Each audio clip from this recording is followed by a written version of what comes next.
Hello, welcome to the Trophy Trust, your weekly podcast for PlayStation Trophy Hunters. I'm one of your hosts, the Dazil. Joining me this evening, we have the Vectronic. Hello. And making his long-awaited return is Claire. Hey guys, how you doing? Hey everyone. Hey Claire, it's been a long time since you've been on. How many episodes has it been now? It's got to be, 5, 6 maybe? Yeah, a good few, definitely. And you think I'd be coming back to a plethora of having loads of platinums and loads of time off, but I think you guys have had more episodes than I've earned platinums in that time as well. So hasn't been good for the trophy hunting, but just been busy, you know. So, but I'm glad to be back here, obviously, and back in for another episode at the very end of the year. Claire is, he may be gone for a few episodes, but he's never forgotten. He's always in the background. He's the one that records and edits our podcasts. So, but it's good to see you come out from behind the curtain for this final episode. As you mentioned, it is the final episode of 2017 because as of recording this, we're only a few days away from New Year's Eve. But yeah, indeed, we're just going to do a sort of regular episode, but we're also going to talk a little recap later on down the line, and we're also going to when we come to our tricky trophies, we're going to pick out our trickiest trophy of 2017. But that's just further down the line. So first off, what we've been playing. I tell you what, Claire, why don't you go first, seeing as you haven't been here for a while, so you can.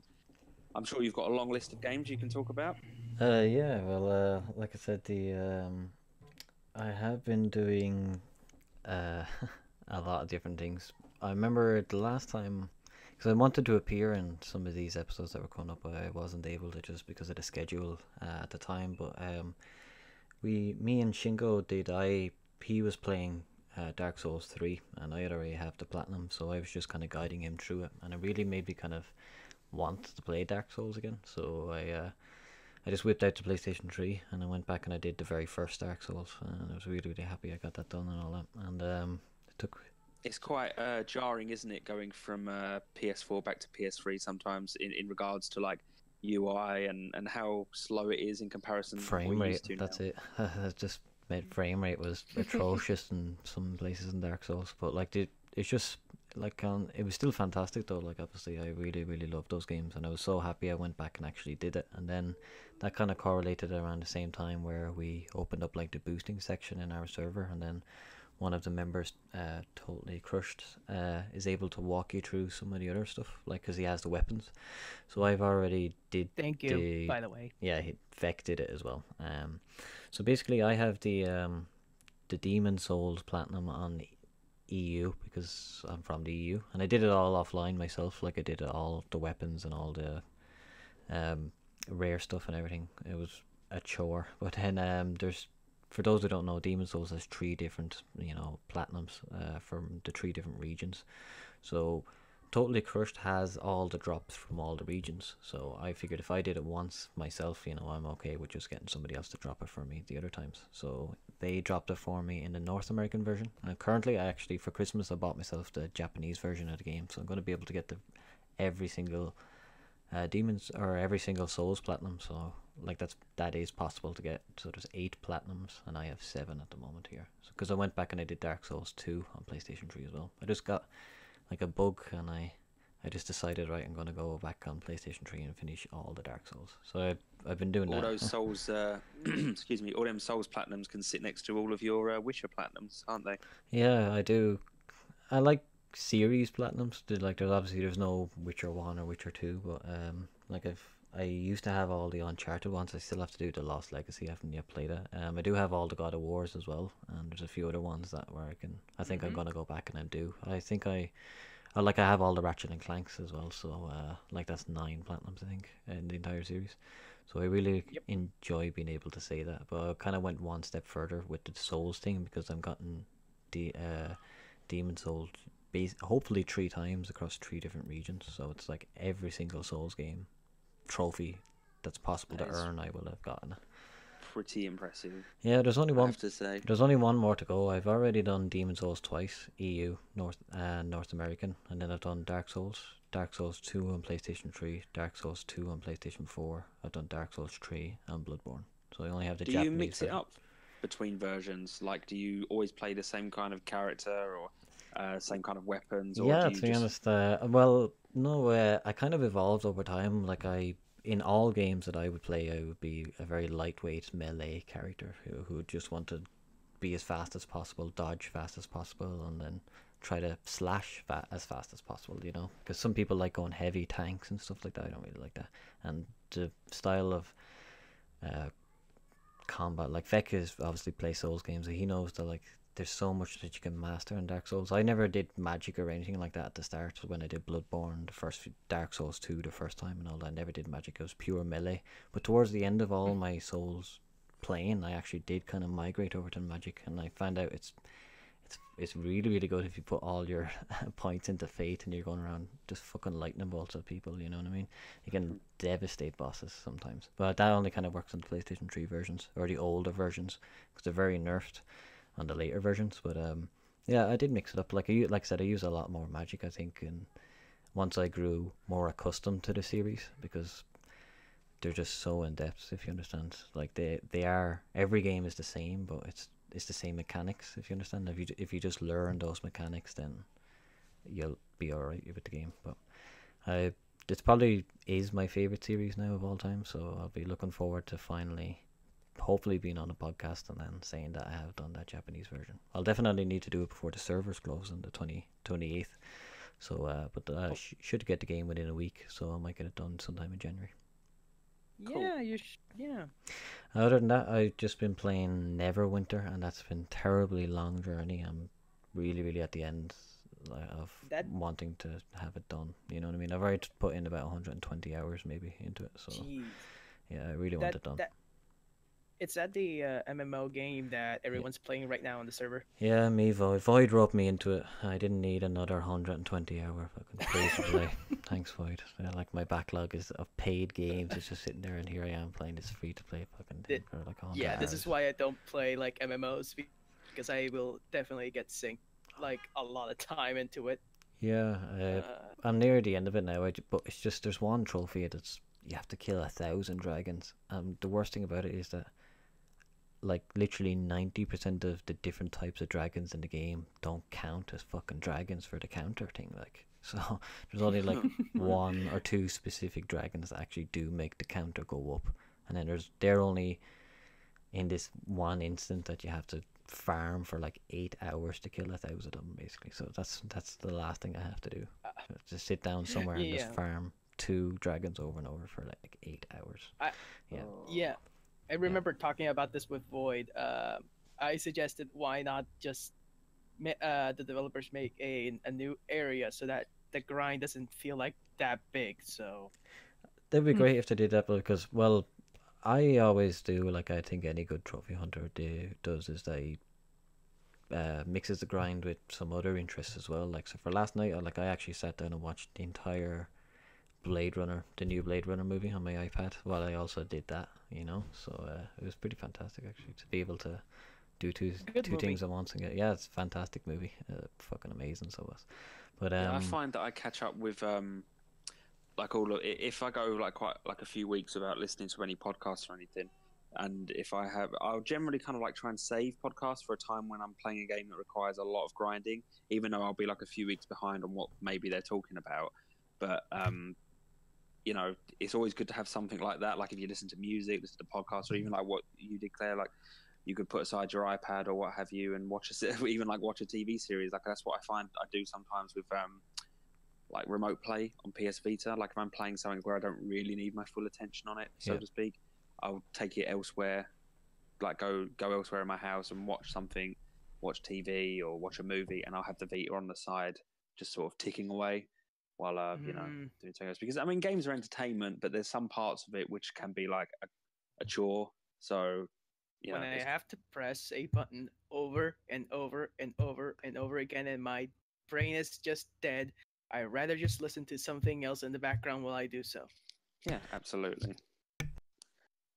Okay, does that round up pretty much all you've been playing so far, Claire? Yeah, pretty much. Like I said, they're really, really long invested games, and I know I've been away for a while, but like it took me ages to get all those games done. So I think that's been 3 Souls Platinums. So I did Dark Souls, Demon Souls North American, and Dark Souls 2, and I'm like 90% done on Neverwinter. But all that has been like 200 hours, maybe 250 hours. So for like 4 platinums. Whew, that's a lot of Oof. work. Okay, Vec, what have you been playing? I've not been playing much, but I've been celebrating the Christmas time by sitting down and going out of my way and playing the original Killzone for the PlayStation 3, the HD port, not the Uh-huh. PS2. Oh my god, this game. I have so many mixed feelings about this game. If you don't know what Killzone is, and I don't know how long have you been living under that rock, um, Killzone is a series of tactical first-person shooters, and I really like this game. First of all, I feel like this game is a really old PS2 game, so I have to shift around the controls for a while. I had to put the triggers for the guns to like the triggers because I can't put it on the shoulder buttons because why would you?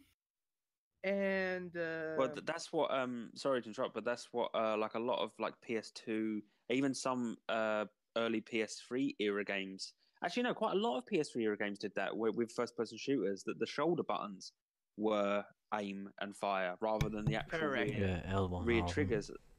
Yeah, I remember. Medal of Honor, was Modern, it? and Modern Warfare doing Mhm. that as well. I think, if I can remember correctly, having the shoulder buttons and then the rear triggers with the grenades. While nowadays it's standard to have it the other way around. Didn't that But, actually not and just yeah, change over the PlayStation 4's lifetime? Wasn't it? I played a lot of first-person shooters on PlayStation 3, and I think that's when it migrated. Maybe Yep. that's just for me though. Yeah, what I was just going to say is that's from PS2 era Killzone, so that's when like Yep. the standard for first-person shooter controller layouts was still, well, even before its infancy, really. So I can't imagine. I haven't played it myself, so I can't really imagine the struggle. But the fucking running button is one of the triggers. It's like no, you put it on the stick. No, you don't put it on the triggers because why would you? And it's good. It's good I- that now the industry acknowledges that as the standard now, more or less. Like I'd say, 90% of games that are in the first-person perspective understand that rear triggers to fire, clicking in the analog is to run. Square or whereabouts is reload, and circles sometimes crouch. It's good that it's recognised, and that helps people, I guess, become more comfortable quicker with a control scheme in a game. Yeah, control schemes in every single game have been evolving. I still can't believe like people were bashing like what was it called, Alien Resurrection, for having like intuitive controls that people now consider like standard at the time. And then like nowadays it's like this is the new standard. I can't wait to see like the future, what beholds in the future. To see like you press the up button to zoom. It's like what? For us, we'd be like, what? No. And then you realize, no, actually, it is kind of cool. You can just press the up button to actually zoom in. Huh. And then it becomes the staple over time. I will see like maybe it's just an example, but what beholds on the future. But going back to Killzone, this game looks terrible. Even though it's an early, like I think it's like a late to early PS2, PS3, PS2 game. Mhm. The HD port makes it so good, but at the same time, it looks so bland. And Yeah, then you it's realize, Brown definitely. probably looks very brown. I've seen. I'm not. Like I said, I've not played it. I've seen screenshots of it, but to me, from the screenshots and from the footage I've seen of it, like like I said on our last episode, I really like Killzone 3. Played that a lot. Killzone 2, I did play and finish, but didn't really enjoy it much. Now they're the only Killzone games I played, plus the one on Vita as well. And looking at the first Killzone back through the eyes of Killzone 2, 3, and Vita 1, like the level design, it looks really empty, like kind of sparse. It is, and you can only carry like 2 weapons at a time, which sucks. You can, I mean, 3 weapons at a time. You can pick up. You have 2, a standard rifle, a pistol that's also very very interesting because it sucks. But at the same time, you have to get like 50 headshots to get a trophy, and afterwards you don't have to use it at all, and you can swap it for any other gun. There's the enemy pickups, rocket launchers, sniper rifles. Though the sniper rifle is kind of good and kind of shit at the same time. Enemy planes are bullshit. They spawn in. You can only notice when you are because they blend in so well with the environment. Yeah, you're not selling me on this game at the moment. No, because it's not supposed to be. And I'm so glad I'm just gonna play this, get the platinum, and jump in immediately to Killzone 2. And I don't know. I don't know. It's just like I can't sell you on Killzone 1 to play it. It's like Red Faction, the first one. Play the first one. Good fucking luck. It's like you get lost a lot. The same happens here. I got the one level in particular where you are in a corridor, and you have to like move in to get to the communication center. That's like in the 4th level of the 2nd chapter. And I got lost because one of the ladders you have to use to go down was cleverly hidden because it was camouflaged by the environment, and everything is so gray and dark. I couldn't even see it. So I was like passing around. I was like trying to see if it was maybe a glitch or something. No. It was because of the camouflage. The ladders were so well hidden, and you pass along so much, you can't even go downstairs because you can't see it. It's like, okay, this is, I'm not gonna pick this up again. I have to play like 4 times to get the platinum. So You don't have to if Sounds it like a sounds chore. if it sounds that bad. You don't have to do it, man. You can't give up. Just know that. no, I will do it. I will do it just to say I did it. Nothing else. Awesome. Uh, Best of yeah, luck. This is but why I that's all always like thoroughly research a game before like committing to platinum. I mean, I will play games, that I won't always necessarily platinum, just playing them for like the lols, the fun of it. But if there's a game that I'm not too sure about, and I'll look at the trophy guide and have a good look at videos and read up glitches and just get a general vibe of the game before I commit to it. Because if it's going to be like an absolute chore, then what's the point? But I mean, know. the story is kind of cool. I mean, for the first Killzone game, it's kind of cool, the story. So I'm just gonna stick around for that. But even still, there's like 4 playable characters. I've not played all of them. I only played the first one. Maybe after a while, I'll probably give my full thoughts on it. So, that's all I've been playing this week because this week has been slow. Okay. All right then. So I guess I'm up then. Right. Well, what I've been playing recently since the last episode, I've recently platinumed Life is Strange Before the Storm. I picked that up, and then about a day later it went on sale. So awesome. But it didn't actually go down that much more. It only went down about £3. So it's not. Yeah, I not got too that much. on sale. I demand a refund. What? It's not that much of a loss, really. Come on, it's only £3. It's fine. I really liked it. It's for those who aren't really aware of it. I mean, it's hard to sort of explain if you're not aware completely of Life is Strange. But this is a prequel set, which I think must be a good few years actually before the first game. Just tells a little bit more about Chloe's backstory and how she landed with how she became the person that she is during the first game, the events leading up to it. It's more Life is Strange really, except without the sort of time manipulation mechanics which made the first game so sort of memorable. But this time I wouldn't say like replacing the time mechanic, but instead there's sort of like a dialogue type kind of mechanic where you use your kind of wit and smart mouth to get in or out of situations, which is fine. If the game didn't have it, I don't think it would have been at any loss. It's all right. Yeah, it's good. I enjoyed it. I can't really describe what to say other than it's more of Life is Strange. I really enjoyed Life is Strange. It's a good experience, a good game. Dialogue choices, but it ultimately sort of really ends in the same place. Kind of like Telltale games, really. Like it feels like you're making a difference, but really there isn't too much difference when the credits roll at the end.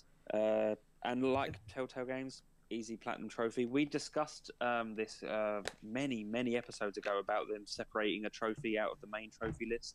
Yeah. Correct. But they fixed that and you can just get the platinum trophy now with the 3 main episodes without even playing the bonus episode, which is fine, which is all good. That's good. Yeah, like I said, I bought that, yes. so I've yet to play it. Yeah, I recommend it. It's good, and if it's on sale at the moment. I don't know prices all in different regions, but at the moment in the UK, it's about £9. It's under £10, which is great for like a 3 episode season pass. $11.99 in EU, I think. Okay, it took about maybe 6 hours, I think, to get through it all completely. I played it over the course of 3 days. I played like roughly about an episode a day. So yeah, it doesn't take too long at all, and yeah, looking forward to it. I think they are working on another Life is Strange, aren't they? An actual sequel, I think. Oh, are they actually gonna continue that story? I think they Yeah, are. 'cause I mean, that's, don't quote me on that. I'm pretty sure that this was sort of like a stopgap between.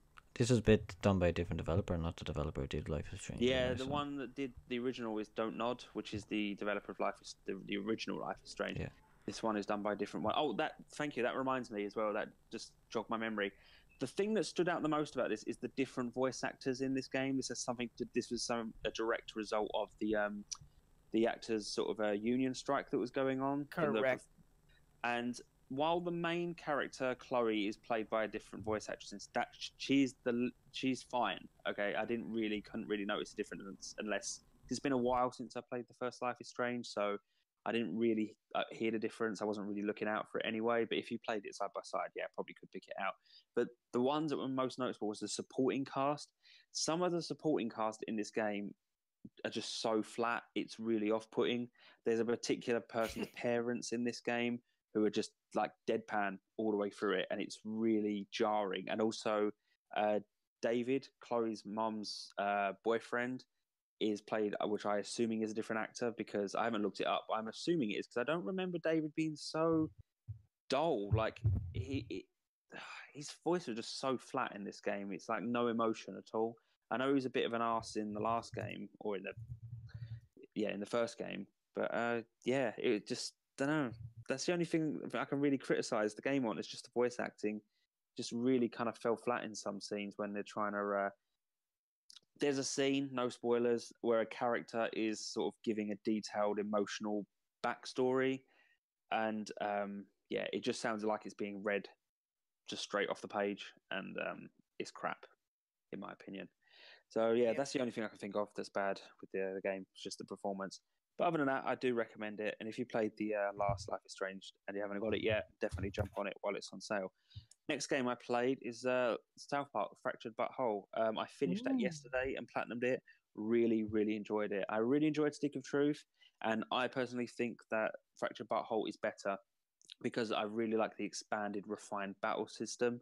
The fact now that it's not just sort of, well, it is turn-based, but it's not just turn-based anymore. There's like there's strategy about it now because you have like a grid. You're like there's a load of squares between you and your enemies in the battles, and you can move around between turns. And certain attacks will fill certain squares as sort of like you've got range, and the sort of radius an attack will land on, and all sorts. So there's more strategy involved. You have to move your characters around the board, so to speak, to beat enemies. And easier platinum in terms of how straightforward it is. Much easier. No missable collectibles or costumes nonsense like there was from the first game. Everything you can just go back after the main story. Everything's unlocked. The world's open, so you can go back and collect everything. But I collected everything prior to finishing the game. I only had one trophy left after the credits rolled. Yeah, I can't really think of any other faults with that game. It's basically Stick of Truth 0.5.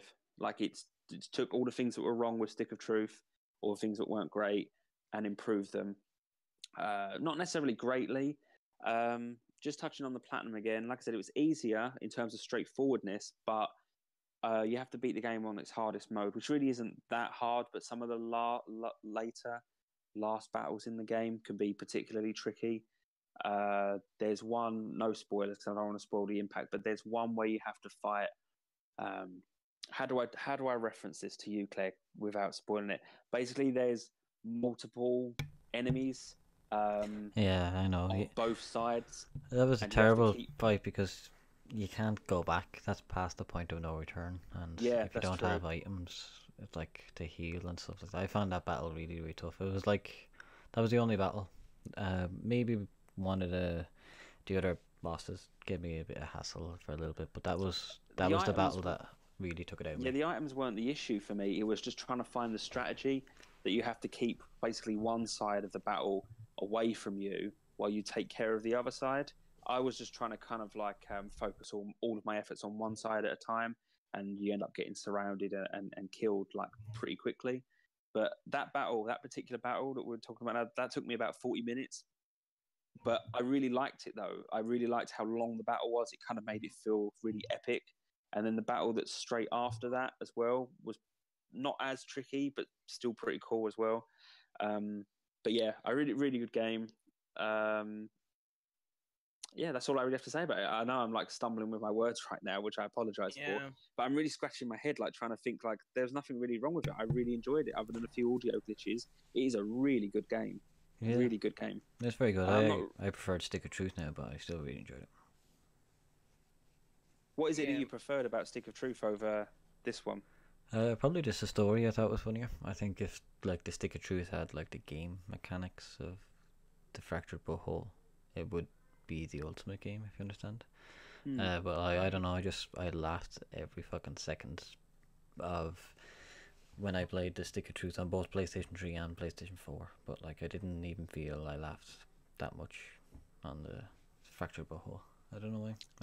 I think the only real thing I can think of in terms of the way the game was structured for me that was a bit annoying was I think the game felt really drawn out. The Fractured Butthole, it felt really long, and it didn't. I felt I knew when the ending was coming, and it didn't. It felt like it was maybe an hour or two too long in terms of the main story, especially with the sort of back and forth towards the end. Again, trying to avoid spoilers here, but the Yeah. going back and then coming forward again. Felt There's like we just could probably I, have missed that whole bit. I just think I don't find the superhero storylines as interesting as the wizard shit that they did. Yeah, I think that was just way funnier. You know, what I mean, everything about the Stick of Truth made me laugh. Like when you go to Canada, it's all 8-bit and all that, and just everything about it. Like the random things that people say, like the hints not to fart on someone's balls throughout the entire thing. It's just I don't know. For me, I just thought it was way better, way more enjoyable. Okay. I feel I can theorize. I can't say for certain, but I feel like you guys didn't get like most of it because I feel like we already riffed a lot on the superhero trope. I feel like nobody riffs a lot on the like the fantasy trope. So everyone's like right now like looking at the superhero thing is like it's kind of cool, it's kind of neat. I don't feel like it's gonna be so necessary to riff because it's so new compared to like something that has been existing for a long time, like fantasy.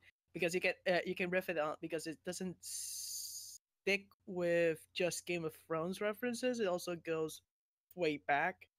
This, however, I feel like it goes like riffing on the cinematic trope. Like everyone's going cinematic. Like what you said last episode, you said like, oh, it's more on the story about them splitting up because of the cinematic universe they're trying to build. So I feel like it's more centered around that more rather than the genre itself. Yeah. I don't know about you guys. The I haven't properly watched South Park in a long time. I've seen the odd new episode here and there, but see, I sort of stopped watching South Park ages ago, just because not that I lost interest, I just never sort of found the time, and then kind of just sort of floated away from it. Like I used to watch it all the time years ago, and it used to be like well up to date. I'd seen every episode up until about I don't know, like season 7 or 8 or 9. I can't even remember what season it was. But the references to the newer stuff in there, I guess I didn't appreciate it as much as because in Stick of Truth, there's tons of really old school South Park references, whilst Fractured Butthole leans more towards the newer episodes. So like the PC Principle stuff, like though I've seen those episodes or bits of those episodes, so it doesn't impact me as much because I don't have the entire episode as a frame of reference to get the joke fully. I still enjoyed it though. I still got where it was coming from and all of that. But yeah, there's some really funny stuff in that game anyway. Just like it's not just parodying that genre. It's also being South Park. It's also mocking like society at the moment, like the whole like again PC principle, the microaggression stuff that happens within battle. I found really funny when it pops up, and Member berries. yeah, the member berries as well. I they really were liked funny. sometimes when you're fighting out in the street, like they would just stop because a car is gonna come. Yeah, when that first happened, I really laughed because it takes you because they're being all epic and they're like well within their little made-up fiction imagination, and then a car comes along and you have to like move out of the street like And the kids curse playing in the street. and it curses, yeah. It kind of just gives you an awareness that although you may have been thinking, oh, this is some epic game and it's all big epic world, it kind of just takes you out with that for a moment, a split second, you know. It's just some dumb kids playing with sticks on the side of a road. Yeah, Yep. it's very aware of itself as well. The game it breaks the fourth wall quite a lot. Yeah, it was very good. So yeah, that's all I've been playing up to now. I've bought a few PSVR games today, but I haven't played them yet, so no need for me to go into them until the next episode. So that wraps up what we've been playing up to now. So why don't we move on with the news? And Vec, as our resident news anchor, I'll let you take the lead. Yes, for our news dump of the week, I feel like this is gonna be appropriate for everyone. So any of you have been updating the PS4, you might have noticed that you suddenly have Destiny 2 on you. That's weird. You haven't bought it. You never have the disc. That's kind of weird. And then you look at it and you feel like, oh, it's just an advertisement. So I don't know if you guys saw it, but I managed to see it like yesterday, So and I yeah, disabled it. just to clarify, this story, people have been booting up their PS4s, and within the main sort of UI menu, not we don't call it XMB anymore, but the main row of your game apps, people would find that Destiny 2 has appeared, even though they don't own it, never played it, and it's just there. But what it is, it's the game tile for the app. But rather than Yep. it being a launcher for the game, it's actually an advertisement, and it says "Buy now." So when you click it, it takes you into the PlayStation Store, and obviously, directs you towards buying the game. And this has been popping up over about the last week or so, like during the holiday Correct. season, to urge people to push people to perhaps buy Destiny. But Claire, you on Twitter recently showed people how to get rid of this. Yeah, it's happened to me before. Well, for some strange reason, obviously it's reoccurred. Like they don't do it that often because it only just got a lot of people have only noticed it for the very first time right now. But it happened to me before ages ago, and I just turned it off. There's just a setting. It's called featured content, and you can turn that off. It's on by default as of some update since PS4 has been released. But you can easily turn it off. But like a lot of people were obviously very shocked to see they found it very invasive that Destiny was just put on their main homepage. So like. Because I was aware of that setting. It didn't happen to me because I have it turned off from the previous time, but because I knew of that, I just took the screenshots of everything and just put up on Twitter and just let people know that if you're only just discovering this out now, that this is something that PlayStation do. Not often, mind you, but it's definitely still happens. Yeah, I do remember this happening before, but I'm really trying to struggle what to think it was. This happened before a long time ago when a game appeared on people's menus, and yeah, I think it was definitely a game I didn't own, so it wasn't the first Destiny because I did own that since day one. So I think honestly it was something like COD or something like that. possibly. I'll look up. I'll verify, but yeah, because it happened to me before, and I just turned it off then, and nobody said anything for ages about it. And then just suddenly over the Christmas period, Destiny 2 just started appearing for everyone, and then I seen a load of people on Twitter giving out about it. So I just, because I had that experience, I just showed them how to turn it off. Yeah, that was very nice of you, Claire, to help people out on Twitter who were struggling to figure out how to get rid of this or even why it was happening. Did it happen to? Sorry, it didn't happen to you, Claire. It didn't happen to me. And what about you, Vic? Did it happen to you? Yes, I Oh, blew it it up did. last night. Yeah, I blew it up last night. I immediately just went to the settings and I turned it off, and it just disappeared. So Should be I don't have any interest in Destiny, but that kind of setting should be off. If you're a yeah. PlayStation Plus subscriber, in my opinion. So, but you know, it's at least it's not as invasive as some other platforms. Hmm. Mm, Okay. can't I can't find anything It on the definitely did PS4 happen ads before before. though, because that's how I became aware of it. You know that because that kind of stuff would bug me. You know what I mean? I'd want to turn it off so straight away. Anything that I really Mm, like with my devices, so like I really learn exactly what you can do in the settings, what you configure in and out and stuff like that. So once I became aware that this was some kind of new feature that they did, it must have been about 2 years ago. I think that's if I remember right. But I can't remember the game either. But I think it was something like COD or something. hmm. Because it seems like an Okay. Activision thing to do because they did obviously they would be responsible for paying for that Yeah, marketing of Destiny too. So that's true. Anyway, for our next story, um, any of you guys interested in seeing like these minor stories popping up? I'll just go for a quick lightning round and see what you guys think. So we got confirmation that Level 5 is planning a 20th anniversary title. No idea what that might be. People are theorizing that's Nino Kuni, Wrath of the White Witch coming on PS4, though that's to be pinned down for that. Let's see. What else? Team Ninja wants to make Neo bigger. You know, possibly via update or DLC. We got confirmation that Hideo Kojima is also trying to uh, speeding up development on the Death Stranding game. Possibly maybe a 2018, late 2018, early 2019, just before the Akira movie comes out, and even before the 2020 Olympics, just like he predicted. What do you guys think about those?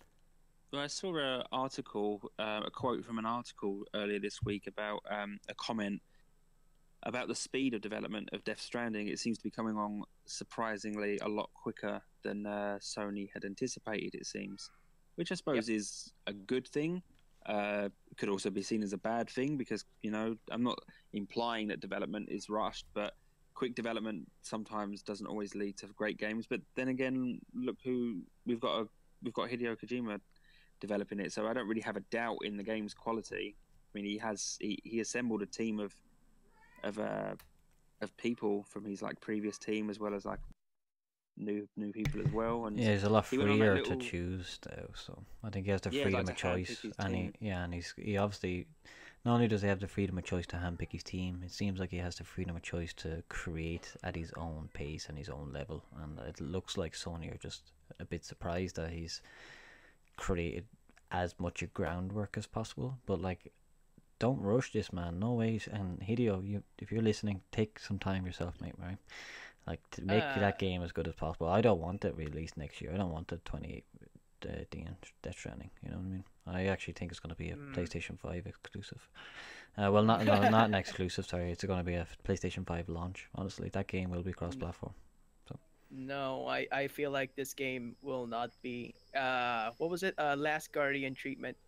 I no, don't it'll want it. get the Last of Us treatment, as in the end of a generation's lifetime, where it will be ported over to the next generation as well. It'll come out the The very Generational end. better. gap. Yeah, it'll Yeah. be like it'll come out on the it might come out on the PlayStation 4 first, but like it won't be like a year later or something like that, or it won't be long before PlayStation 5 is out. And if it's not out by the time the game's out, that's what I honestly think. Mm. To be honest. That's a good theory to have because yeah, it could be like that cross generational gap filler that a lot of games did between PS3 and PS4 to the detriment of the PS3 version. Like for example, uh, uh, um, Shadow of Mordor. Almost said Shadow of War. Then the PS3 version was like dire compared to the PS4 and Xbox One versions of that game. And Watch Dogs as well, I think, was Yes. completely different on both in terms of quality. Destiny What as other well. games as well? Do you say Destiny as Uh, well? It did, yeah. It suffered. yeah, Destiny. Wolfenstein had that problem as well. Um, I think there was one more I have on the top of my head. Oh, by the way, Destiny, the first one, that was the other ad that was dropped onto the PS4's UI Oh. 2 years ago. Yep. Oh, speaking of Hideo Kojima, you were saying that you were thinking that this is a rush down production. I feel the opposite. No, I I wasn't fe- implying that. Oh, then my apologies. I I feel was like just saying that. I was just saying that. I was saying, like hypothetically speaking, that if it that games with rush development often yeah. don't yield a good game at launch, which are then like look at like the Assassin's Creed games. Not to say that they were rushed, but they were every year up until the Origins took a break and then came back. And you could see they were problematic at launch because of how Yeah. regular the games were pumped out. So yeah, I was just speaking hypothetically. I have no doubts about the Don't quality worry. of this game. Yeah, Yeah, me don't neither. worry about it. Yeah, of course. What I was about to say was that I feel like being stuck making games for Konami exclusively just for what was it, Metal Gear over and over and over again. I feel like the creative juice for that game ran dry, and I feel like he probably was working on that project behind curtains on his own time, seeing as to find more creative freedom. And I feel like he just releasing it all now because he only worked like Metal Gear Solid games from 3 onwards, being forced to do it. Well, he If said I'm he not was mistaken. gonna resign or step down from making Metal Gear Solid games pretty much after the Metal Gear Solid 2. He's been saying that every Yes. single Metal Gear Solid game since 2 that he's gonna step down and let his Yep. team take over or let someone else take over. But I guess he just couldn't let go, like it was his baby all along, and I guess he couldn't stand seeing other people maybe not ruin it, but not Mm. not carry on his legacy how he would have seen it. But Yeah. but now I guess he's gonna have to let go of it, and we see what Konami's planning for that franchise at the moment with Metal Gear Survive, and Fuck No, Konami. that game doesn't exist in my canon. I'm Fuck sorry. Konami. yeah, it doesn't really look Yes. like something I'm interested in at all. It's online, it's multiplayer, it's like co-op, it's team based survival, doing objectives together. That's basically every single type of like subgenre that I Yeah. don't like in gaming combined into under one franchise that I used to really like, so shame really. But besides that, what do you guys think about the other two news, smaller news, about Level 5 potentially getting a 20th anniversary game, and what was the other one? I'll buy them both on sale. That's my fan. Yeah, what was the other one? I'm trying to remember now. Oh, the Neo getting updated. Make a second Neo rather than update the first one, and whatever that special anniversary thing is, I'll buy it on sale. Nothing from me. I didn't play Neo and I have no interest. So Okay. So besides that, we got other things to work on, and I don't know if you guys are interested, but I'm kind of interested on these. Persona 3, 4, and 5 dancing are coming for the PS4 and Vita. I'm sure they'll do really well. People really love the Persona games. I'm not one of them, but Yeah, me neither. people do really, really, really get hyped for those games, and the dancing games seem to be very, very popular as well. Do you people- actually just dance or what? Like, Oh, it's a rhythm game. So you press Yeah. the buttons according to the screen. Afterwards, you look at the musical number with the remix song from one of the songs of the actual soundtrack of each game. So you dance around with multiple songs that are Atlas picked. Like it's most of them are part of some official soundtrack, like people that work on those soundtracks. Others are like remixes made by other users that are put into the game. It's kind of cool. Like you can listen to any of the soundtracks that are remixed, and some of them are pretty good.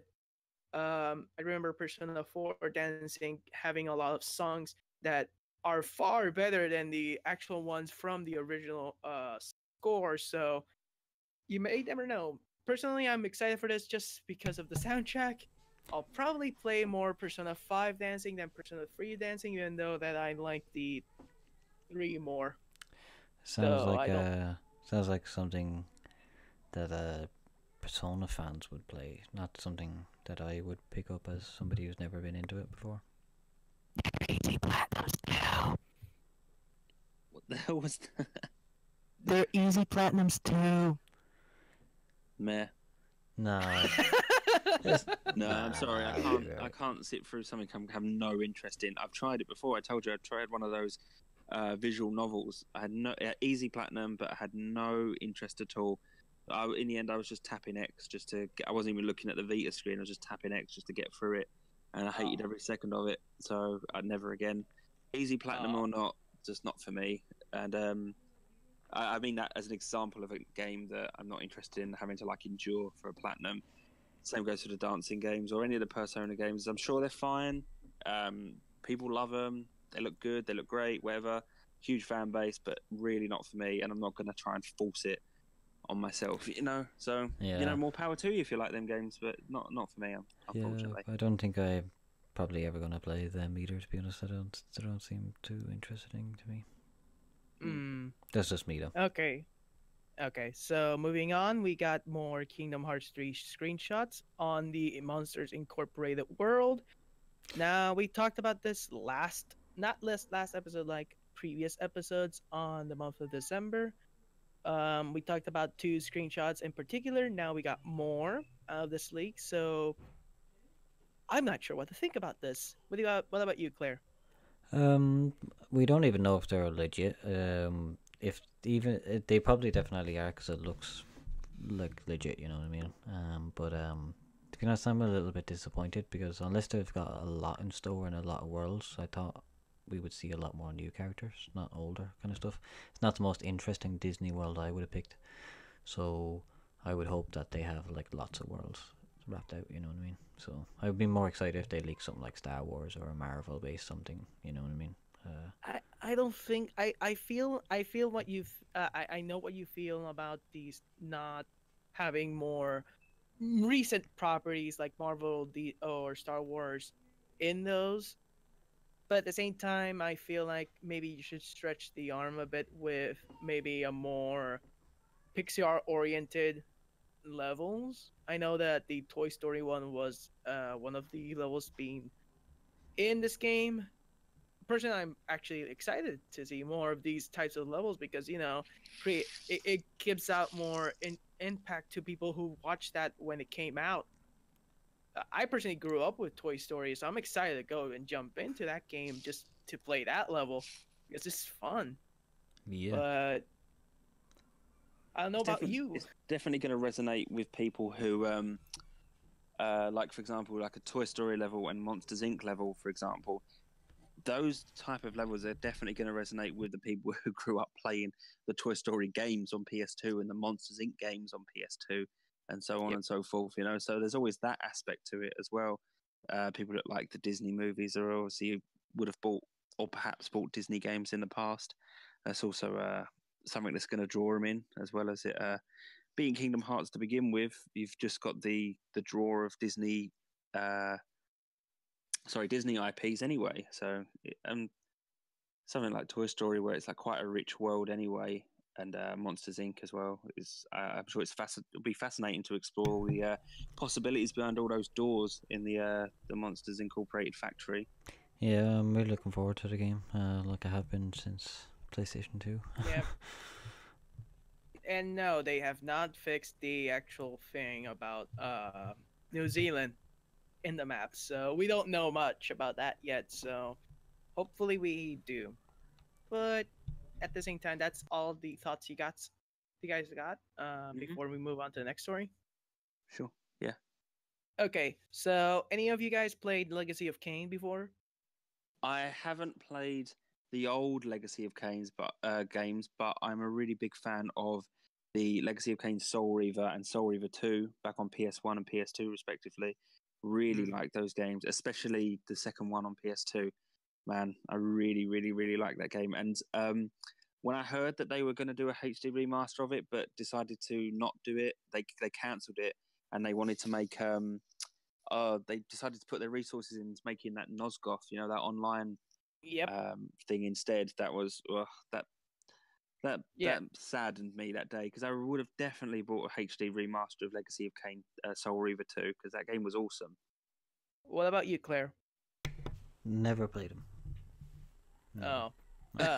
It seems like the kind of Oh. game you'd be all over, Claire. It's really awesome. It's all like fantasy and dark gothic kind of like settings, vampires and vampire hunters, I would say reverie in that different realms. although I was lucky enough to own the PlayStation 1 and a good few games, I wasn't lucky enough to be able to choose which games I was able to buy and stuff like that. So there was many games I wanted to try get into, but it just was never bought for me. So I never experienced it. So, but now that obviously I'm an adult, and since the PlayStation 3 era, really, I've had the freedom to be able to actually go out and buy anything you want. You know what I mean? Because I remember like I had to hassle my parents into buying me Vice City because it was a 18s game and I was like 12 years old. So, but it was a struggle back then, so I didn't get everything I wanted. Yes. So the actual news itself is that supposedly the creators, developers, Crystal Dynamics, are apparently teasing on Twitter about screenshots and quotes from the actual games themselves, and it's led to believe that they're possibly making a remastered version on the PS4. Maybe question mark, question mark, question mark. We don't know much about it yet, but I'm excited. Maybe I can play those games maybe for the first time, because I've never played any of the Legacy of Kain games.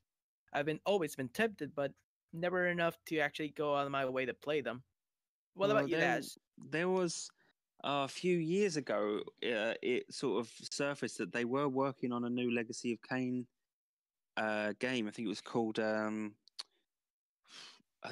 Dead Sun or Blood Sun or something like that. Something Sun, and footage of it came out and everything. Years later after it got cancelled, like actual working, like alpha footage of it. So they were still interested in pushing that franchise up until, I guess, the point where they cancelled it and didn't want to do another game. But yeah, if they came out with another Legacy of Kain game the thing is, I'd want to play as Raziel again, who was the main character in Soul Reaver 1 and 2, but and also he was in Legacy of Kain Defiance, which I didn't actually play, but I know of that game. He's kind of like story arc sort of finished within those 3 games, more towards the end of Defiance. So yeah, that'd be a shame. You probably wouldn't play as him again. He was like my favorite, favorite kind of character out of those few games that I played. But sure, I mean, I would be up for it. It just depends on what kind of game it is. If it falls under that franchise, but it turns out to be like Nosgoth, that comes under that franchise, but that's nothing I'd be interested in. So it just have to see what kind of game it is. If it's something like Shadow of Mordor, awesome, definitely. If it's like along those lines, Assassin's Creed, Shadow of Mordor type of mechanics where you play as a vampire and you can like skulk around, sucking people's souls out or their blood or whatever, and collecting awesome like legendary weapons, then yeah, sign me up. But we'll just have to see for now. It could just be a mobile game that they're teasing, and then just a big middle finger to all of us. Well, let me see. I'm trying to look up the actual website itself. I think they're celebrating like a 25 years of gaming. I think. Yeah, here we go. Celebrating a 25-year gaming legacy for Crystal Dynamics. So it looks like they're going to that direction. Let's see what that goes. I don't know. I'm just looking forward to any new games that, port whatever that makes you go back without actually going to get the physical hardware for these games, because some of that hardware sometimes gets difficult to find, and sometimes those games get a bit costly. Like for example, Okami. Try to get a PS2 copy back before they got announced that the HD port was getting. That game was around like 60-80 bucks. Not worth it, especially like the Wii one. You know what? I tell you, I'd like if they. It seems that PS2 classics are still sort of trickling out on PSN. If they put Legacy of Kain, Soul Reaver 2, PS2 classic on PS4 with trophies, I'd be more than happy. I would be ecstatic because I would love to be able to platinum that game. as a kid, I've fully completed that game and loved every second of it. It's a tricky game, but once you get your head around the combat, I just wonder how well it's aged because thinking back, I think the controls were pretty clunky back in the day. So, yeah, hypothetically speaking, of course, but yeah, I would really enjoy it if they did put it on PS2, PS4 backwards compatible. Sorry, what am I saying? The PS2 classics. Blip. Yeah, I know. Sorry, I'm all over the place at the moment. Yes. I'm really jumbled with my words this episode. I'm sorry. It's been a long day for me. Don't worry about it. Claire, what do you think about more ports coming PS4? I'm a big fan of them because they bring trophy lists to games that never had trophy lists, or like to games that I've want to play again and stuff like that. Like I know there's an Xbox approach that they basically just allow you to play the games on it, but to be honest, I prefer the way Sony are doing it, the way they take their time and like add a trophy list to it and stuff like that, rather, because if they just allowed you just to play all the games just as they were, they would never bother Yep. adding trophy list or touching up stuff and all that. That's what I want. I don't want to be able to play old games again. I want to be able to play them with trophy lists. So anything. Yeah, that's definitely adding a new appeal then, isn't it? Yeah, although you have to buy the game again and stuff like that. I don't know. You can do both in my mind. For me, my preference is all the older games. Like you said, I never played that Legacy of Kain, but I would probably pick that up and play it. Like I never played Bully, and I picked it up and I played it and I loved it. You know what I mean? And Yeah, because I same had here. trophies, Yeah. you know, and I got a platinum out of it. So I think I'd be really excited for that. So doesn't matter what game it is. My opinion is port it and stick a platinum on it, yeah, and get it out there. Yep. I agree. Yep. So, is that all you want to say before we move on to the Mhm. last story? Yeah, fucking Andy. So our last, yeah. So our last story of the day, and possibly for the year, is actually what we're gonna get next year. So the PS Plus lineup for January 2018 has been revealed, and I know some of you guys are excited about what these titles are. So without further ado, we got Deus Ex: Mankind Divided, Batman: The Telltale Series, Sacred 3 for the PlayStation 3, The Book of Unwritten Tales 2 for the PlayStation 3, Psycho-Pass Mandatory Happiness for Vita and PS4, Uncanny Valley for Vita, and for our next VR game that we're gonna get is Starblood Arena. What do you guys think about the actual lineup this next year? Go on, Clay. You go first. I think it's getting a good bit better quality. I mean, the two PlayStation 4 games are pretty good offerings for trophy hunters. There's one easy trophy, platinum trophy in the bag in the Telltale series. It'll just give you the platinum at the very end of it, and then Deus Ex: Mankind Divided seems like a pretty recent game to be given away. So, Yep. Well, I really enjoyed the first, well, not first, but the last Deus Ex game, the Human Revolution. Human Revolution. Yep. Yeah, I thought it was really good. I didn't platinum it. I got really close to platinum it, but by the end, I was sort of kind of bored of it. Didn't want to play through it again, and kind of never went back to it. Sort of not really interested in this one, to be honest. I'm sure it's a good game. I don't think it did very well commercially. I think that's why they've put the Deus Ex franchise on ice for now. They said they're not really looking at it at the moment. This game went down to really cheap anyway. I think you can pick it up for pretty cheap on PSN before it was offered. I mean, currently, I think you can get it pretty cheap around on most platforms. So it being offered on PlayStation Plus is not really a surprise to me. And I'm not actually really interested in playing it at all, to be honest. I kind of had my fill of that type of game back on the first one. Yeah, not really interested. I've no doubt the quality of the game. I'm sure it's good. I've seen a lot of people where it didn't do very well commercially. I have seen a lot of positivity towards it, which is great. But yeah, probably going to give that one a miss.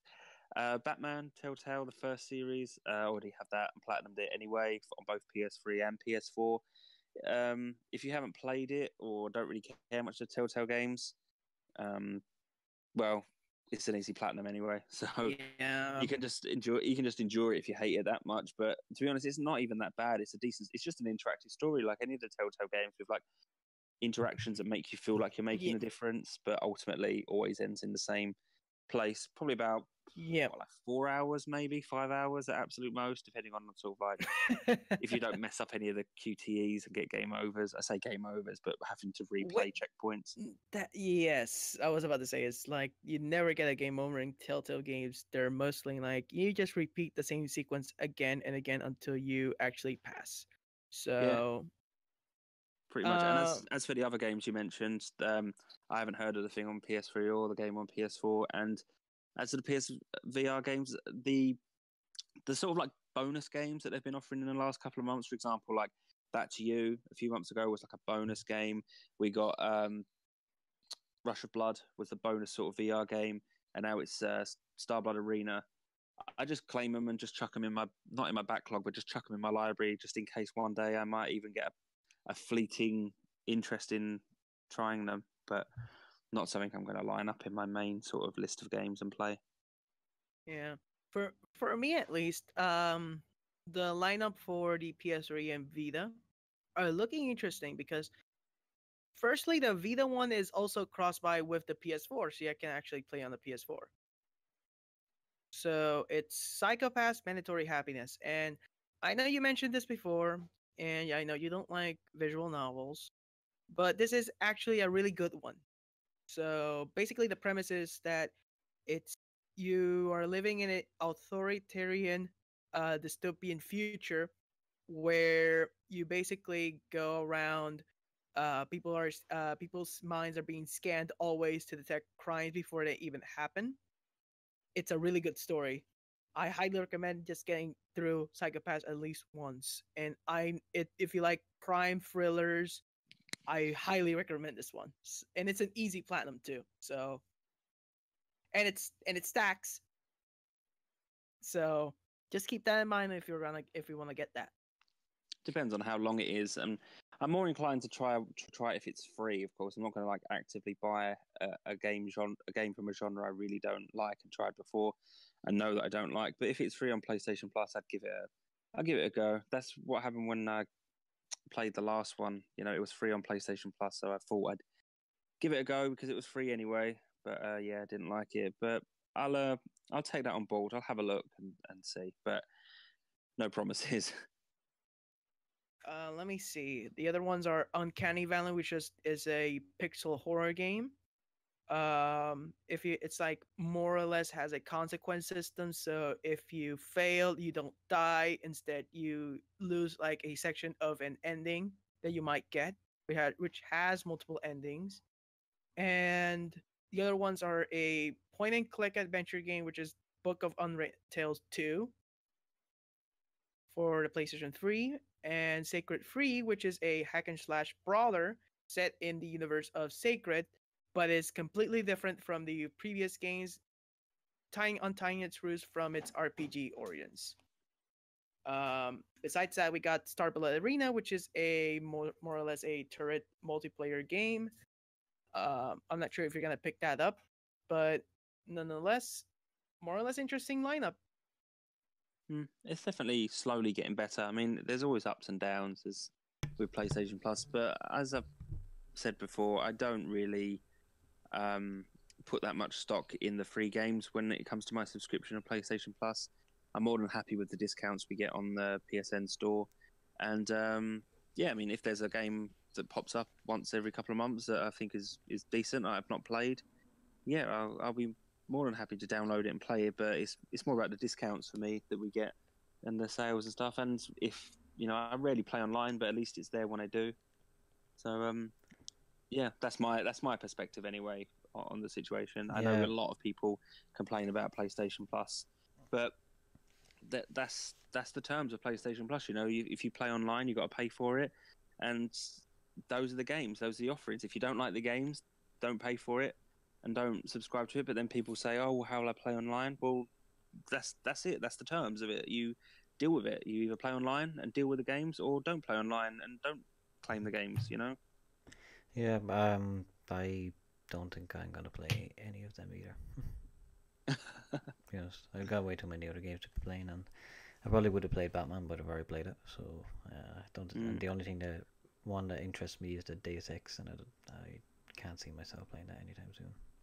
I think people make the mistake of relying on PlayStation Plus to be like their income of games. Like PlayStation Plus isn't supposed to be your main source of games. These are supposed to be like the filler between the games that you're supposed to buy. Like you have, Yeah, it's you like buy people the sit games. all month and then they just wait for it to come out, and then when it comes out, they're disappointed. Like, now what am I going to play the month? Well, go out and buy another game, man. Like, you know what I mean? Like It like you isn't, said, you know, it you is a shouldn't. business, an industry that makes money. You are supposed to buy the games, not just sort of like mooch off of the ones that you get with your subscription, because they're not going to be the AAA bangers, are they? They're going to be like stuff that's been heavily discounted on the store, or like indies that are launching with PlayStation Plus. You know, I just think that relying purely on PlayStation Plus for your main source of entertainment, you're just setting yourself up for disappointment. You know.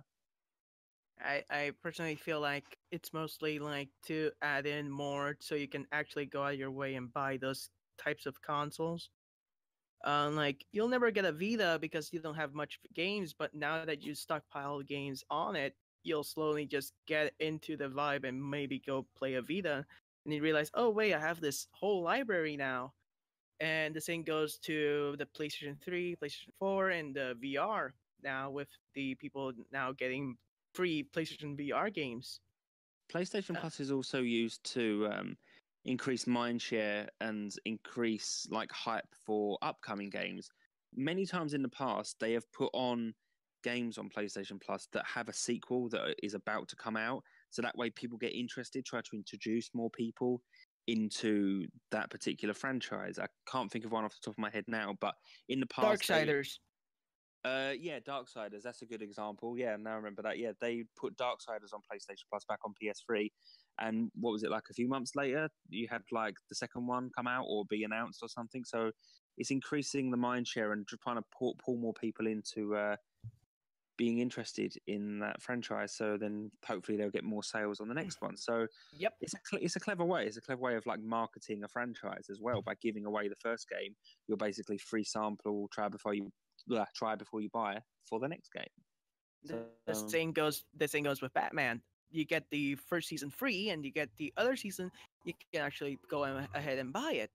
And see, yeah, precisely. Or when they offer a game, but all the DLC is still, you still have to buy it. So it's the same thing. They're still going to make money out of you some way or another. I mean, they've already got your money anyway from your subscription, but they're trying to get you interested in the next thing that's coming along. And not trying to say this sounds sinister. It's just the way it works. If they're trying to get you interested, so you buy it. It's just the way the industry works. It's a clever way of sampling the goods, so to speak. Anyway, I think that pretty much brings us to the end of the news, does it not, Vec? yep, that's about it for the news. Okie dokie then. Right, shall we move on to our next section then? Now, here in this place, of course, is our tricky trophies, and that's not going to be any different. But seeing as this is the last episode of 2017, we're doing a spin on the tricky trophies. Now, Tricky Trophies is the segment, of course, where we look back through our collection at some of the most challenging, rage-inducing gameplay or just boring trophies we've had to endure. But this one, we're focusing on our trickiest trophy of 2017, the trickiest trophy of the year. Now, I'm going to start off with this one to set the standard. My trickiest trophy from this whole year that I can remember, I've probably mentioned this on the show before, but I'm happy to mention it again. This tricky trophy is Practice Makes Perfect from Crash Bandicoot, the Insane Trilogy.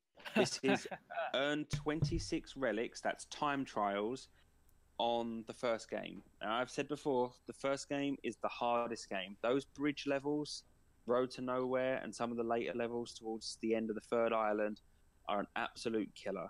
And I remember spending hours on Road to Nowhere or the High Road, both of them combined, hours on those, trying to get the time trial, trying to get just a gold relic. I haven't really much more to say on those, by the way, because I've talked at length of them in the many episodes ago. But yeah, that has to be hands down my hardest trophy this year, because I put the most time, the most effort, the most emotion gone into trying to do something in a game this year. And Claire, you still haven't done them all, have you? No, but I have done what you've called the hardest ones there. Yeah, I just haven't put in the energy to go back and do one or the other remaining ones. But I will do it. I definitely will. Still great games though. They're probably my favourite bunch of games this year. I mean, I said on Twitter, so if I was to choose a game of the year, I'd have to say my personal game of the year would be Crash Bandicoot, and I think I have said it before on this show as well. Just because they resonate the most with me from my childhood, and I really, really love those games. I was actually sad when I finished. I platinumed all 3 games because I thought, well, I've done them now. I've done everything. I sort of feel like I'm at a loss, but it wasn't the destination. What's that saying? It's not. It's not the journey. It's about the destination, or is it? No, the other way That's around. the It's not opposite, about the isn't it? destination. It's the journey. So, the journey of playing all 3 of them Crash Bandicoot games was fantastic. So, that's my tricky trophy for 2017 from Crash Bandicoot Insane Trilogy. Claire, you're up next. Yeah, well, just because we're doing a different type of spin on it, I didn't want to kind of like pick out one trophy. I just wanted to pick out my trickiest thing I've done was go back and just try do that entire Souls collection, you know, all the old PlayStation 3 games, because it's harder to go back and do them now because there's no co-op people to help you, and you have to grind everything offline, basically, so it's a lot harder, you know. But Get out of the way now and do it later. yeah, well, like I said, I'm just gonna be very proud because this entire year it will look like I mopped up all of them essentially. So that's probably been my tricky experience, trophy experience. That journey is spread out across different games, like you said as well. That's like your 3 games with Crash and all that. So I think that's probably been my favorite and tough trophy experience this year. Okay, Vic. Personally, I normally haven't played a lot of PS4 games, or mainly I've been sticking around PS3. Though I've been playing some new games, I also been playing some old games. And one of the old games I've been playing on 2017 that I got a trophy on, and it's the hardest one I gotten, was the Airbreaker trophy on Wipeout HD. What this trophy entails is about getting the 50, I think it was 50 zones without using the sticks nor pressing like any other button except like the triggers in order to move around in circles. Now this trophy is difficult as it has a 2.50% on PlayStation PSN profiles. Now the trophy itself looks easy. It is a racing game, but at the same time, Wipeout is a very hard 100% to get. So Absolutely. if you really want to do it, you can go and add it. Now if you're willing to actually go around and get it, all you have to do is just do 50 natural laps. That's easy. Yeah, not without pressing the stick. No, it isn't. And you have to, and sometimes like the sticks, the triggers might get loose or something, and it might fuck up your entire run entirely, and you throw the controller at the floor. But stuff happens. Yeah. I find it hard enough to get to 50 zones just using the analog stick. I'm terrible at those zone races in Wipeout. Because once you hit the side, you start bouncing around and hitting the side over and over again. So you have to like really maintain control, and that's just with the sticks, let alone like the trigger air brakes. So I commend you on that, because Wipeout is a hard game to like. It's a fun game, but if you're going for trophies, it's not fun. It's really challenging. Yeah, and I feel like that was like the most satisfying thing I've ever done in like a game ever. So I just like reclined myself, and I feel like I just did something I will never ever touch again. And you know what? That's not even the most difficult trophy to do on that game. The other one was actually Zone Zeus, which I was trying to net. But 75 zones in that game is not the best thing I could ever do. So hopefully I get better at that game, though. I might as well just hop in as the servers get shut down, so I can possibly get the platinum. I mean, it's doable. I've seen people do it, It's just like I have to be diligent enough to actually get around to do it. So Well, best of luck to you for. There's your New Year's resolution right there. Then. yep. All right. Okie dokie. Well, that brings us to the end of the tricky trophies for 2017. That was a pretty short section, really, but we've mainly mentioned like these before. But yeah, so that was like the last tricky trophies section of 2017. That is correct. Let's just hope for next year we've got some real shitters when it comes to really hard trophies. So we've got some really interesting stories to talk about on the episodes.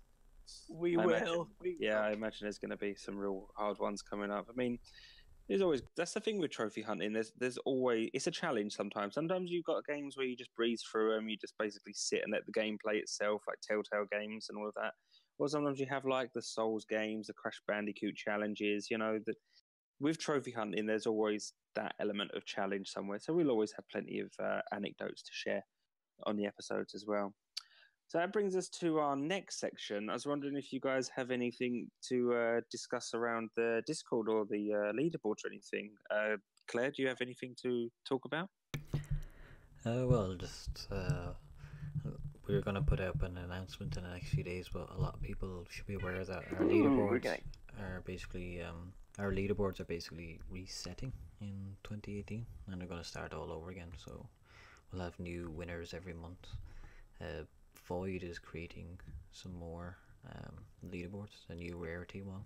We'll also have an end of the year awards ceremony thing, and a new platinum rank, and a trophy hunting league as well. Actually, is coming. The League of Trophy Hunters, where we get badges and matching belts like superheroes. Yeah, if the Patreon goes to if you pay for it, we'll have it. Yeah, sure. If you want to supply your own. Yeah, but basically one of the booster organizers is going to unveil it very soon. But like we can sign up to teams, so it will be a 4-person team, and every trophy counts. So bronze, silver, gold, platinum, and then see which team gets the best at the end of it. We haven't settled on a like this year. Did you use the platinum target this year was 2017, wasn't it? Yeah. And we already smashed that, didn't we? Yeah, we should probably end the year with about 2,900.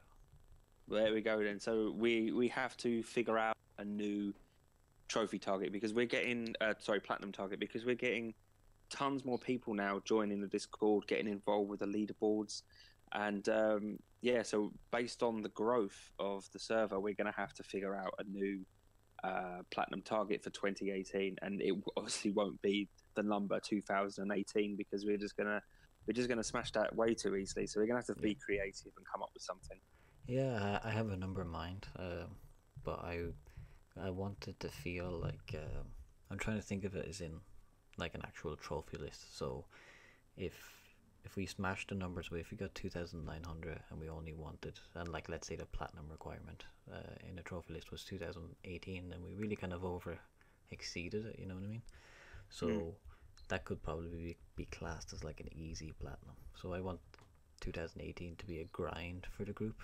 I want us to really you want us to work. That's what you want to do. Yeah, just because you're into the Dark Souls games doesn't mean we all have to be punished as well. No, I'd say the games I like the most are the ones where you have to take like 100 hours to do just on the game. But I think that's the way it's going to be. I think I'm looking at about 4,000. I think we can easily do 4,000 as a group, because if we manage 3,000 in 1 year, I think with the growth that you mentioned and the little bit maybe extra effort that some of the current members might put in and all that, I think 4,000 sounds like a good enough. Well, there's only one way to find out, and that's by putting in the work and seeing if we can smash it. Yeah, we've grown a lot. We almost have 1,000 members now. Around that.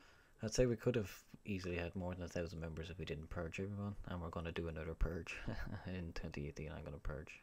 For those who don't know, Discord has the purge feature where if you've been unactive in the server, that means you haven't logged in to the server in 30 days, or you don't have any role applied. So if you have a trophy role, you're safe. If you have any other role, you're safe. But if you've got no role and you haven't been online in 30 days, you're basically going to get kicked. So that purge will be going on in 2018. I've done it before, kind of kicked like 100 inactive members, but it's just way better to get accurate numbers. But I think at the moment now we're about 700, I think. Pretty good. A lot more active members, and that's all I care about. I don't care about the total number. The only thing I care about is the active stuff, and like we're going to be doing a lot of boosting and all that. To be honest, 2018 is a lot of stuff hopefully to come as well, especially obviously from this podcast as well. Just some special episodes coming up. We hope to get more guests and stuff like that as well. And the podcast itself will be doing a little bit of a refresh, I think, as well. So I've always been fond of having more people around, because they always have like interesting stuff to say, and as well as many other stories to tell, because we need more variance in our everyday lives. So yeah, well, we have a good community, a good group of people, I think, who all would consider each other friends and who know each other now, because we all have talked for so long and interacted with each other, so it's really good,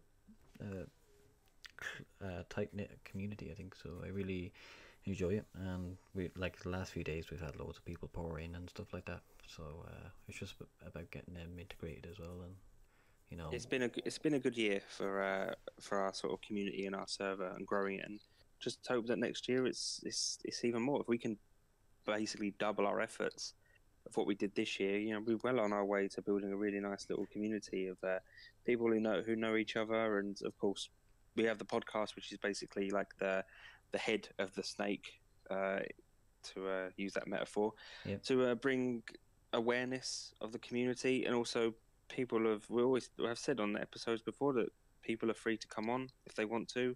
If you're a trophy hunter on our server and you have a tricky trophy story to tell, or you want to come on and discuss the news, you're welcome to. If it all falls into place, you can come on. Yeah, we'll be exploring a lot more options like that in the future. So I'm really looking forward to the refresh that's happening for the whole server in 2018. And of course, also I wanted to say thank you to the member who made our profile picture update, our unique profile picture. So thank you for that, Max. Excellent.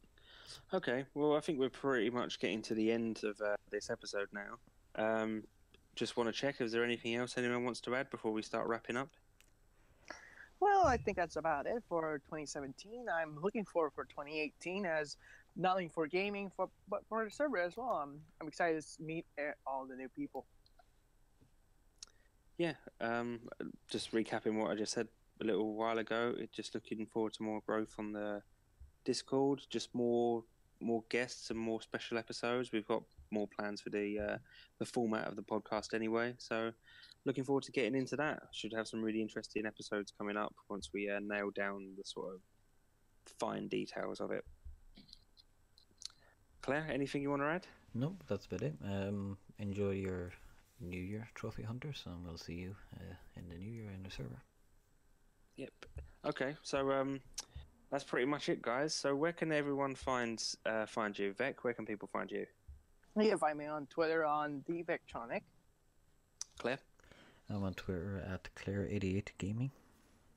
And you can find me on Twitter at TheDazil. It's been a pretty mellow episode, actually. It's kind of like winding down the year, really. We've had a pretty casual talk this evening. It's been kind of relaxing, really. Kind of like pretty decent, just winding down, just chilling. So thank you for listening. As always, you can find our episodes on our YouTube channel, The Trophy Trust. Please support us there by subscribing to future episodes. You can also find updates on our Twitter, at The Trophy Trust. If you enjoy the show, please consider supporting us on Patreon for as little as $1 a month. We're strictly non-profit podcast. However, server hosting costs need to be paid, and that's what keeps us on the air. This has been The Trophy Trust. Thanks for listening, and keep on hunting. Bye-bye. Bye-bye. See you guys.